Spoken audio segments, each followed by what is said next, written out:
자, 3부를 시작하겠습니다. 3부는 이제 제 첫 번째 글 9월 오늘 엄마가 죽었다로 한번 시작을 해보겠습니다. 오늘이 언제인지가 상당히 의미심장합니다. 오늘인데요. 온날과 연결되어 있습니다. 온날이 지속되는 상황, 이것이 오늘입니다. 그러니까 오늘은 언제부터 언제까지인지를 정확히 지정할 수가 없습니다. 어쨌든 엄마가 죽은 그날을 얘기하는 거겠죠. 오늘이라는 것은. 근데 엄마라는 것은 어떤 뜻일까요? 이게 이제 첫 번째 궁금증이었어요. 까미는 엄마의 의미를 설명해 주지 않았습니다. 엄마라는 것은 뭐 거의 공통어이죠. 모든 나라에 엄마라는 말이 있고 발음도 거의 비슷합니다. 맘 이런 식으로. 근데 엄이라는 것은 맘하고 좀 다릅니다. 엄이라는 것은 으뜸이란 뜻입니다. 으뜸이 되는 마란 뜻이죠. 맘마 할 때 맘이라는 것은 이제 먹는 어떤 것과 연결됩니다. 그러니까 엄마라는 것은 우리 생명의 으뜸이 되는 어떤 사람을 얘기하는 것입니다. 생명의 처음, 이것이 바로 엄마입니다. 그러니까 엄마는 나의 유래이자 시원이란 뜻입니다. 나아가 엄마는 내 삶의 의미의 근원입니다. 제가 너무 과장된 해석을 하는 것처럼도 보이는데요. 엄마는 그런 의미에서 나의 정체성, 나의 나됨이나 나의 나다움 또는 스스로다움의 핵심이 됩니다.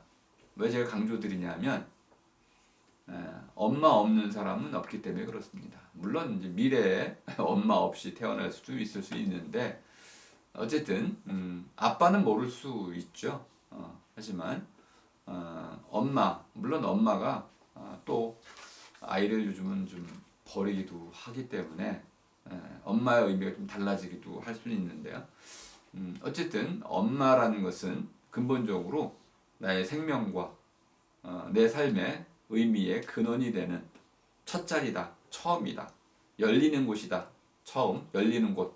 처음이라는 말 자체가 열리는 곳이라는 뜻이니까. 그렇다면 오늘 엄마가 죽었다라는 이 말은 아주 의미심장한 말입니다. 오늘 엄마가 죽었으니 나의 모든 삶의 의미가 끝났다는 것이겠죠. 근데 이 엄마가 죽었는데 메르소는 이걸 제가 바꿔볼까요? 오늘 개구리가 죽었다. 이렇게처럼 아무렇지 않게 받아들이고 있습니다. 한마디로 말하면 메르소는 엄마의 죽음에 대한 슬픔을 느끼지 못해요. 이런 과연 엄마가 얼마나 못된 사람이었을까요? 그렇지도 않았습니다. 엄마는 메르소와 함께 살았던 적이 있습니다. 너무 가난해서 엄마는 요양원으로 보내야만 됐습니다. 그때 엄마가 메르소와 더불어 함께 살면서 행복하지 못했습니다. 왜? 메르소는 엄마가 있는 줄도 모른 채 자기 삶에 몰두해 있었기 때문에 그렇습니다. 엄마를 불행하게 만든 메르소였던 것이죠. 일부에서의 메르소는 그렇습니다. 2부로 사형 선고를 받고 난 뒤 감옥 속에서 자기 삶의 의미를 끝까지 찾아 나가는 그런 메르소에게서 갑자기 어머니에 대한 죄책감이 생겨납니다. 어머니가 그렇게 외롭고 불행했다는 것을 비로소 깨닫게 됩니다. 큰 반전이 생겨났던 것이죠. 그 1부에서 오늘 엄마가 죽었다라는 것과 2부에서 다시 엄마랑 살고 싶다라는 이 표현은 아주 대비되는 표현이라는 것을 알 수 있습니다. 근데 오늘날은 어떤 날일까요? 일단 나중에 제가 설명을 드리겠지만 우리가 살아가는 오늘날은 저는 이렇게 규정합니다. 소비 사회다. 물론 수많은 규정들이 있을 테고 뭐 소개해드리겠지만은 가장 중요한 규정은 뭐 윤리적이고 경제적이고 뭐 정치적이고 이런 동물이 아니고 가장 중요한 것은 현대인들은 소비함으로써만 살아갈 수 있습니다. 정치도 소비하고 경제도 소비하는 것이고 우리의 삶 교육도 다 소비하는 것이고 시간을 다 소비하는 거죠. 근데 소비의 중요한 것은 우리말로 바꾸면 써서 없앤다는 겁니다. 우리가 살아가는 모든 삶은 써서 없애는 과정입니다. 물론 예술가들의 경우에는 무엇인가 없앨 수 없는, 그래서 아주 고유한 의미 세계를 건립하는 일도 일어납니다. 그리고 정치 영역에서도 입법이라든지 새로운 의미 있는 세계를, 새로운 질서를 만들어내는 방식으로 이렇게 써서 없어지는 것만 있는 것이 아니고 그것을 바탕으로 우리는 더 나은 세계를 만들어가죠. 하지만 근본적으로 우리의 삶의 양식은 써서 없애는 방식으로 이루어집니다. 그럼 이렇게 내가 써버리는 바 그것이 바로 나다 이렇게 얘기할 수 있습니다. 내가 쓸 수 있게 해서는 결국은 소비의 능력이라고 할 수 있는 돈, 이것이 있어야 되는 것이죠. 그러니까 오늘날 우리 돈이 필요한 이유는 써 없애는 이런 시대이기 때문에 그런 것입니다. 만약 우리가 써서 없애는 게 아니고 보존이라고 하는 새로운 형태의 삶의 방식을, 보존사회, 컨서버티브라는 새로운 삶의 가치를 받아들인다면 우린 돈이 그렇게 중요하지, 이렇게까지 중요한 가치로 자리매김하지는 않을 것입니다. 바뀔 수도 있습니다. 까미가 이 작품을 쓰던 당시에 오늘은 흔히 말하는 코스모폴리탄이라는 시대입니다. 세계 시민이라는 것입니다. 그 당시에는 세계대전이 지속이 됐고 1차, 2차 세계대전이 30년 동안 일어나게 되고요. 그리고 급격한 산업화와 자본주의가 발생하게 됩니다. 근데 근본적으로는 두 가지가 대립되어 있었습니다. 제가 소비사회하고 비슷한 방식으로 당시 이제 세계대전이 벌어지던 그 당시의 세계를 규정한다면 전쟁의 시기다라고 정의하기보다는 이렇게 두 가지로 규정을 할 수 있다는 겁니다. 첫 번째는 개인주의입니다. 인디비주얼리즘. 인디비주얼이라는 것은 못 나눔이라는 뜻입니다. 개인이라는 뜻은 전혀 아닙니다. 그리고 번역을 좀 일본 번역어를 가져다 쓰는 바람에 잘못됐는데요. 디바이드, 나누다, 인, 부정, 나눌 수 없는 것, 아톰입니다. 더 이상 나누어지지 않는 것. 무엇을 나눌 수 없는 것일까요? 한 사람이 가진 권리입니다. 존엄이라는 것이죠. 가장 높은 곳에 있는 것. 그 사람의 이러한 존엄은, 권리는 결코 신이나 국가나 그 누구에 의해서도 빼앗길 수 없는 것이다. 그래서 나누어질 수 없는 것이다. 오직 그 사람만의 것이다. 라는 것이 인디비주얼리즘의 핵심인 겁니다. 개인이란 뜻이 전혀 아닌 것이죠. 권리 주체란 뜻입니다. 근데 반대로는 왜 전쟁이 일어났을까요? 결국은 집단 대 집단, 이러한 산업화라든지 또는 정치의 과잉 이런 것들을 통해서, 또는 인종, 민족의 출현, 강조 이런 것들을 통해서 하나의 거대한 집단들이 생겨났습니다. 우리는 그것을 군중이라고 부를 수 있습니다. 대중 이전의 군중인 것이죠. 이 군중사회와 개인사회가 쌍벽을 이루게 됩니다. 군중은 공산주의로 많이 알려져 있습니다. 이런 군중사회는 지도자를 중심으로 해서 개인들의 이런 가치가 좀 낮아지고, 그래서 공동체가 보다 중요한, 앞서는 이러한 사회를 말하는 것입니다. 자, 그렇다면은 군중 사회가 출현하는 이 시기에 왜 까미는 메르소와 같은 이런 개인주의의 전형적인 인물을 내세웠던 것일까요? 그건 바로 군중이라는 어떤 기반에 서 있는 공산주의와 개인주의를 극명하게 대립시킴으로써 그 시대인들에게 공산주의입니까? 또는 개인주의입니까? 라는 선택지를 주고자 했던 것이죠. 어쨌든 메르소는 철저히 이런 인디비주얼로서 못 나눔이로서 자신의 슬픔 이건 나만의 것이고 나의 삶 이것은 오직 나만의 것이고 함께 나눌 수 없는 것이다. 엄마가 죽었어도 그 죽음에 대한 감정이 슬프지 않다면 나는 굳이 슬퍼할 이유가 없다라고 보는 입장입니다. 제 식으로 표현하면 메르소는 즐거운 나날살이의 쳇바퀴 놀이를 놀았습니다. 하루하루가 즐거웠던 것이죠. 그는 다른 사람의 삶에 대해서는 냉담하고 무관심했습니다. 심지어 엄마에게도 자신의 승진에 대해서도 모든 사람에 대해서는 그저 내게는 아무래도 좋다라는 가치관을 갖고 살았습니다. 이것이 일종의 그의 기준이라면 잣대라면 잣대인 것이죠. 내게는 아무래도 좋아. 이렇게 무관심한 이런 가치관을 갖고 살았습니다. 반면에 그 당시 이 군중사회의 출현은 반대로 흘러가게 됩니다. 파시즘, 나치즘 이런 것들이 크게 득세를 하게 된 가장 중요한 이유는 지도자를 중심으로 모든 사람들이 똘똘 뭉치는 시대였습니다.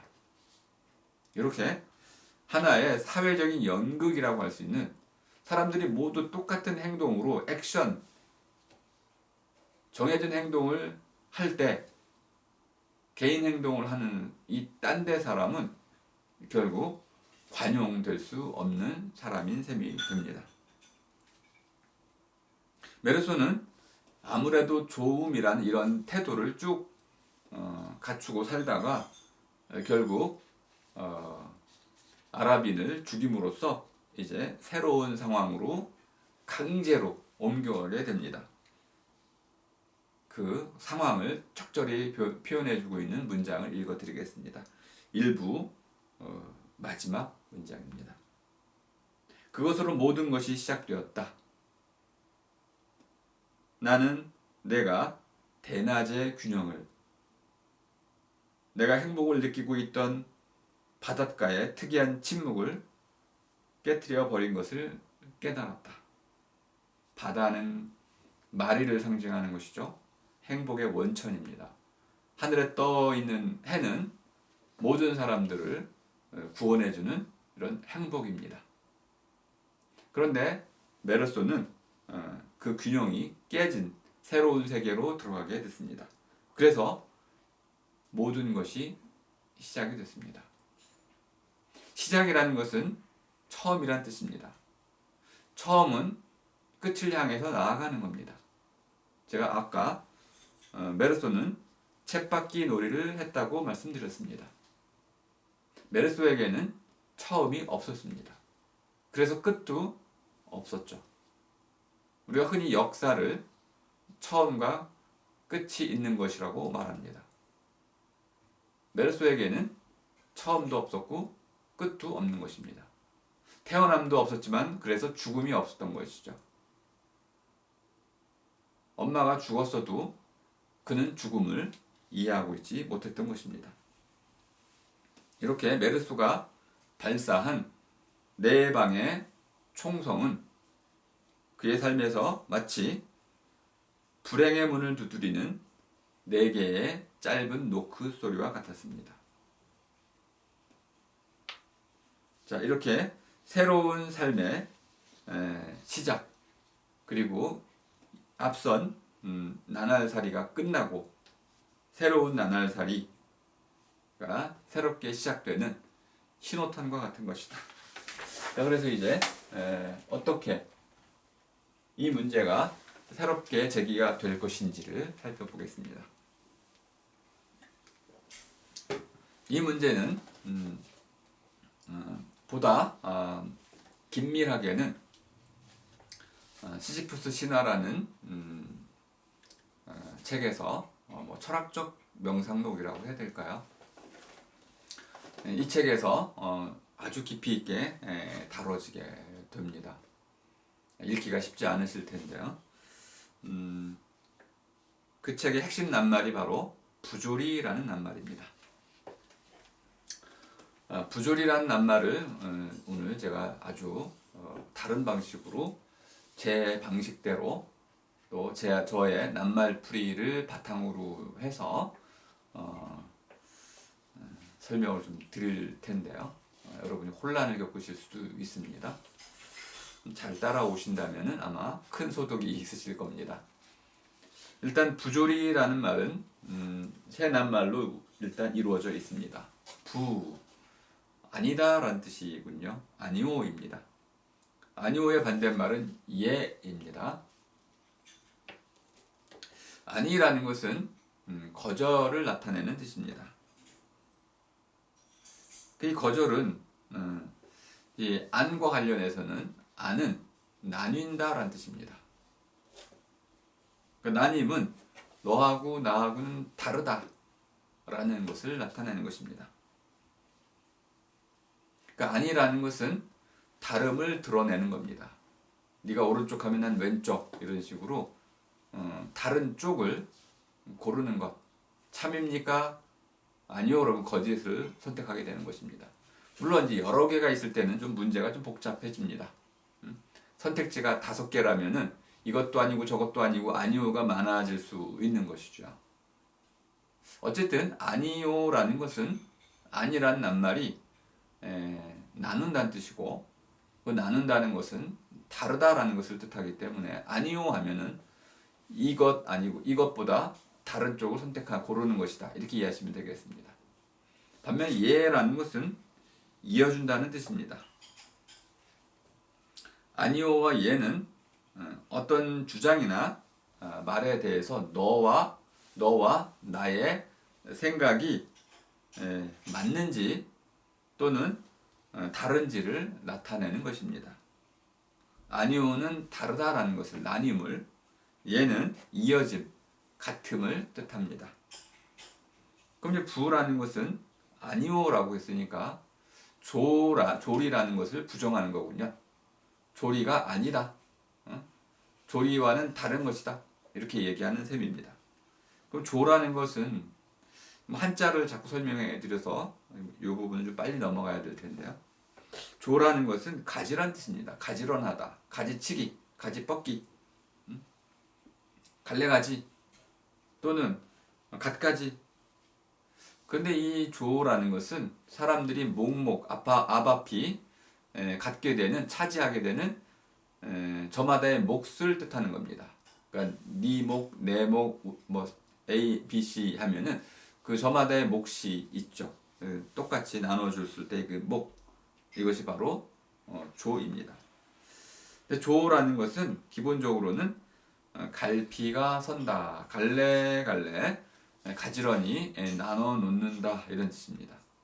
가지런하다 이렇게 이해해 보시면 아주 쉽게 설명이 되겠습니다. 그럼 가지런한 리다 이렇게 이해할 수 있겠죠. 리라는 것은 뭐 마을이란 뜻도 있고요. 리에는 마을이란 뜻도 있고 마을을 이어주는 골목, 길 이란 뜻도 있습니다. 근데 이제 보다 중요한 뜻은 옥을 가는 기술이란 뜻으로 쓰이게 되는 낱말입니다. 리라는 것은 옥이라는 건 굉장히 단단한 물질인데 이걸 가지고 이제 뭐 여기 그 구슬 이제 귀걸이도 만들고 또는 뭐 옥으로 어떤 조각도 하잖아요. 제가 본 가장 큰 옥 조각은 2m 정도의 큰 조각이었는데 구멍 하나 뚫는데 뭐 예전에는 모래 이렇게 뿌려가면서 구멍을 뚫는다고 들었는데 그럼 구멍 하나 뚫는데 뭐 한 며칠 또는 길게는 한 달 이렇게 걸린다고 그럽니다. 옥을 다듬는 기술은 최고의 기술입니다. 지금 얘기하면 반도체 기술 정도로 되겠네요. 그러니까 하나의 국가의 관점에서 보자면은 최고의 부가가치가 있는 기술이다 이렇게 볼 수 있겠습니다. 그럼 이제 이 기술이 여러 가지가 있을 때 이런 조리라고 하는 것은 어떤 문제를 해결해 나갈 줄 아는 그런 기술 또는 해결해 나갈 줄 아는 암, 이것이 체계화된 알미라는 것을 알 수 있습니다. 그러니까 조리라는 것은 어떤 문제를 해결할 수 있는 체계화된 알미다 이렇게 이해해 보실 수가 있겠습니다. 그럼 조리가 선다 그러면은 앞뒤가 잘 들어맞고 그리고 나서 어떤 일을 문제가 되는 거 하고자 하는 바를 제대로 해낼 수 있다라는 것이 조리입니다. 그럼 부조리하면 반대가 되겠네요. 앞뒤가 좀 들어맞지 않고 그 어떤 방법으로는 그 기술로는 지금 옥을 제대로 다듬을 수가 없고 이 문제를 해결할 수 없다. 이럴 때는 부조리라고 쓰는 셈이 됩니다. 뭐 어려운 말은 아닌데 우리가 잘 쓰지 않는 말이기 때문에 좀 이해가 안 됐습니다. 그러니까 부조리는 그냥 쉽게 말하면은 앞에서 한 말과 뒤에서 한 말 이것이 서로 들어맞지 않는 것 이것이 부조리입니다. 아하, 앞뒤가 서로 들어맞지 않는다는 것을 뜻하는 거군요. 앞뒤를 맞출 재간이 없을 때 이것이 부조리가 되겠네요. 또는 앞일과 뒷일이 서로 끊기거나 안 맞을 때 생각과 말 또는 행동이 또 안 들어 서로 앞뒤가 안 들어 맞을 때 이걸 조금 더 확장하면 어긋날 때 안 맞을 뿐만 아니라 아예 비뚤어져 있거나 또는 거꾸로 가거나 이럴 때 또는 아예 충돌을 일으킬 수도 있겠죠. 삐뚤어지고 충돌하거나 어그러졌거나 그러니까 부라는 것이 여러 가지 측면에서 어떻게 이제 발생할 수 있는지 다양한 방식으로 이해할 수 있습니다. 조금 더 나아가면은 그래서 이것저것이 서로 뒤섞여 버린 상태, 뒤엉킨 상태, 갈피를 잡을 수 없이 혼란스러운 상태 이것도 부조리군요. 그러니까 부조리라는 것은 어쨌든 앞과 뒤 또는 위, 아래, 옆 등등 수많은 방식으로 서로 맞춰볼 수 있는 것들이 있어야 되고 그 맞춰볼 수 있는 것들이 서로 들어맞지 않거나 어긋나거나 비뚤어지거나 또는 서로 거스르거나 또는 뒤엉키거나 해가지고 혼란스러운 상태를 포괄하는 말이군요. 또 이 부조리는 불합리라고도 말할 수 있습니다. 합이라는 것은 어떤 열렸던 것을 닫는 것입니다. 입을 벌렸다가 닫는 것도 이것도 합입니다. 그러니까 본래 상태로 되돌려 놓는 것 이것이 합입니다. 그러니까 합리하면 이치에 부합한다 이런 뜻입니다. 리에 들어맞는 것, 이치에 들어맞는 것 이것이 합리입니다. 그렇다면은 반대는 아니고 부정어죠, 그죠? 불합리라는 것은 이치에 들어맞지 않는 것입니다. 자, 이게 우리말로 부조리라는 말 자체를 썼을 때 굉장히 다양한 뜻들이 있어서 정확히 뭘 의미하는지 알아듣기가 좀 어렵습니다. 그래서 일단 이걸 좀 잠깐 괄호치고 번역어니까 원어 본뒷말이 뭔지 한번 살펴보겠습니다. 본뒷말은 absurd입니다. 이건 좀 잠깐 보여드릴 필요가 있을 것 같은데요.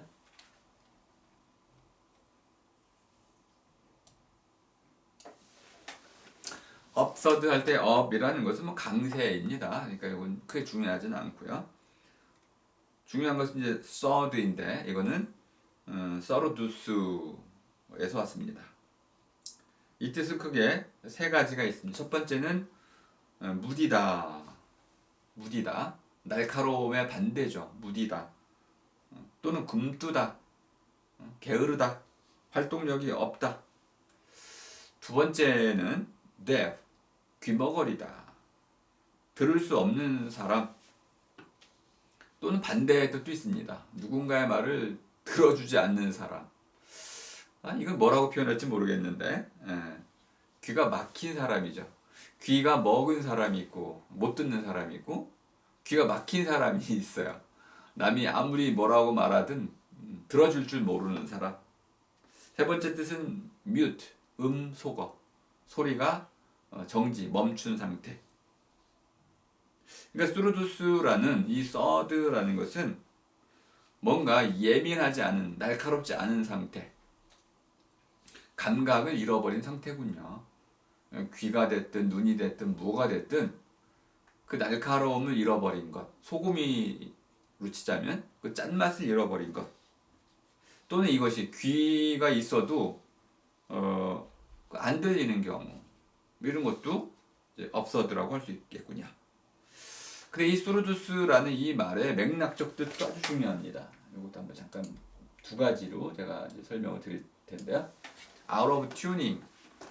튜닝이라는 것은 이렇게 조음하는 거죠. 다스름하는 거. 오케스트라 할 때 이제 서로 악기들이 이제 운율을 맞춰 놓는 것. 이게 튜닝입니다. 그러니까 튜닝이라는 것은 가락을 맞추고 조율하고 조음하는 것인데 우리말로 다스름인데 아웃오브니까 이러한 가락이 맞지 않는 것, 불협화음 이런 것을 뜻하게 되겠습니다. 두 번째로는 out of harmony with인데요. 하르모니아라는 것은 우리가 이제 조화라고 번역을 할 수 있는 말인데요. out of harmony니까 어떤 조화에서 벗어난 것. 근데 보통 이때 쓰는 with에 들어가는 게 reason입니다. 이성이죠. 이치죠. 깨닫는 것. 내가 깨달은 바하고 전혀 맞지 않는 것. 이거죠. 내가 생각한 어떤 바가 있어요. 이렇게 하면 올바른 길로 서울로 가는 이 길이 맞을 거야. 그래서 생각을 했죠. 이게 깨달았어요. 깨우쳤어요. 이게 리즌입니다. 생각해 보니까 지도를 보고 다 해봤더니 이게 맞아. 깨달았는데 이게 그거랑 안 맞게 됐어요. 가다 보니까. 이게 out of harmony with reason의 의미입니다. 요거는 조금 달리 얘기하면은 칠판 긁는 소리 징그럽죠? 이런 것들 우리의 어떤 그 감각이나 이런 것들에 완전히 반대되는 어떤 무리하게 행동한 결과 이런 것들이 바로 업서드입니다. 그러니까 업서드라는 것은 어떤 조화도 깨지고 다스름도 안 되고 그리고 아주 그냥 듣기 힘든 그런 불협화음, 듣기 싫은 그래서 이제 귀를 막게 되는 이 두 가지 상황을 모두 얘기하고 있습니다. 제가 이제 말놀이를 좀 하자면, 그러니까 업서드는 메두사의 눈과 달리 메두사의 귀다. 이건 뭐 제가 만든 말이니까요. 메두사의 눈을 이렇게 쳐다보면 눈빛을 쳐다보면 돌로 굳어져 버리잖아요. 메두사의 귀가 있다면은 그 메두사의 그 이제 그 귀에 들리는 모든 소리는 돌로 굳어버리는 소리다. 귀를 틀어막은 상태가 되는 것이다. 이렇게도 뭐 재미있게 좀 만들어 본 거고요. 귀를 막은 사람 또는 귀가 먹힌 사람 또는 이 메두사의 귀는 다른 사람의 목소리에 등을 돌린 사람이다. 등을 돌린 사람은 결국은 다른 사람과 소통되지 않고 또는 그와 제대로 올바른 관계를 맺지 못하는 사람입니다. 그때 그는 다른 사람들의 비난을 받게 되겠죠. 그 사람들이 메로스를 업서드하다고 평가한 것입니다. 이 업서드에 대한 지금 번역어가 없어서 새로 만들어야 되는데요. 어쨌든 업서드하다는 것은 일단 어긋났다 이렇게 이해를 해보시면 되겠습니다. 사람들이 들으려고도 안 하고요. 메르스 이야기를 안 들으려고 합니다. 엄마의 장례식장에서 커피를 마셨다. 블랙커피를 마셨다. 어떻게 사람이 그럴 수 있냐? 어떤 변명도 들으려고 하지 않습니다. 엄마의 장례식장에서 눈물을 흘리지 않았다. 어떻게 그럴 수 있냐 사람이.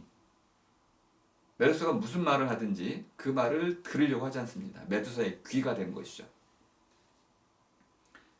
메르스는 모든 사람의 눈밖에 나버렸습니다.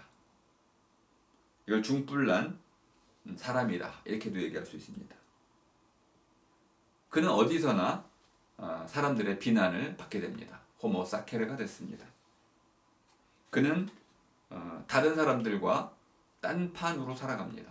그는 딴 데 사람, 딴 나라 사람이 됐습니다. 그는 이제 익명이 되어버렸습니다. 익명이라는 것은 이름이 없다는 뜻이 아니고 우리가 뒤집어 쓰는 그 탈을 쓴 이름입니다. 진짜 이름에 탈을 쓴 가짜 이름이라는 뜻이죠. 탈 이름입니다. 그는 한마디로 말하면 괘씸죄에 걸린 것입니다. 괘씸이라는 게 뭐냐면 우리가 이제 한자에서 온 낱말인데요. 지나친 행동을 하는 것입니다. 지나친 행동이 뭐냐면 주제 넘은 행동을 했다. 이게 과하다 이런 뜻입니다. 과한 마음. 아니 노예 주제에 주인 행세를 한다든지 이런 것들이 바로 과한 거죠. 지나친 것. 주제 넘는 행동. 이것이 바로 괘씸입니다. 그래서 우리는 고얀 놈이라고도 쓰게 됩니다. 고얀 놈. 자기가 해야 할 분수를 지키지 못하고 그것을 넘어섰을 때 이것을 우리는 괘씸죄라고 부를 수 있습니다. 이건 불문법인 것이죠. 그래서 업서드라는 것은 그는 메르소의 입장에서 봤을 때는 다른 사람들과 조화롭게 함께 살아갈 수 있는 사람이 아니고 이렇게 더불어 어울릴 수 없는 딴데 사람이다. 이렇게 표현할 수 있겠습니다. 이런 사람에 대해서 우리는 본때를 보이려고 합니다. 본때라는 것은 본보기로 처벌하는 걸 얘기하는 것입니다. 그래서 메르소는 갑자기 신문 이런 데서 토픽, 핫 이슈로 떠오르면서 이제 하나의 세계적인 재판이 열리게 됩니다. 어머니 장례식장에서 눈물을 흘리지 않고 이제 커피를 마시고 그리고 어머니의 마지막 가는 길을 관뚜껑을 열어서 바라보지 않고 그 임종을 제대로 지키지 않았다. 장례식장을 다른 사람들이 하는 것처럼 그렇게 슬퍼하지 않았다. 이런 죄목으로 어머니의 장례식장을 다른 사람들과 다르게 마치 딴 데 사람처럼 이렇게 지냈다는 죄목으로 사형을 선고받게 됩니다. 업서드라는 것은 기본적으로 이렇게 주어진 사람들이 잘 돌아가는 틀, 사람들의 틀, 여기에 잘 맞춰 돌아가지 못하고 삐걱거리는, 그래서 어긋 맞물려 있는 상태, 귀 막고 귀 먹은 상태. 그러면서도 이 업서드의 아주 중요한 뜻 하나는 이런 막막하고 꽉 막혀버린 이 상황에 내가 갇혀버린 겁니다. 빼도 박도 못하게 그 상황에 갇혀버린 것, 이것이 바로 업서드이다. 좀 더 어려워지고 있군요. 업서드라는 것은 결국 이러지도 저러지도 못하는 상황에 갇혀버리는 상태에서 어떤 행동을 내가 했는데, 어머니 장례식장에 이제 참여를 했는데, 그것 때문에 결국은 내가 어떤 큰 죄를 지은 죄인처럼 나의 그 책임을 자기 자신이 생각할 때는 이렇게 중요한 것도 아니었는데 그것을 떠맡고 살아갈 수밖에 없는 이런 운명을 짊어져야 하는 상황, 이것이 업서드라고 말할 수 있습니다. 자, 그럼 이제 업서드를 뭐라고 정확히 표현할 수 있을지, 그리고 이 업서드는 부정적인 것인지, 이것에 대해서 4부에서 강의를 하겠습니다.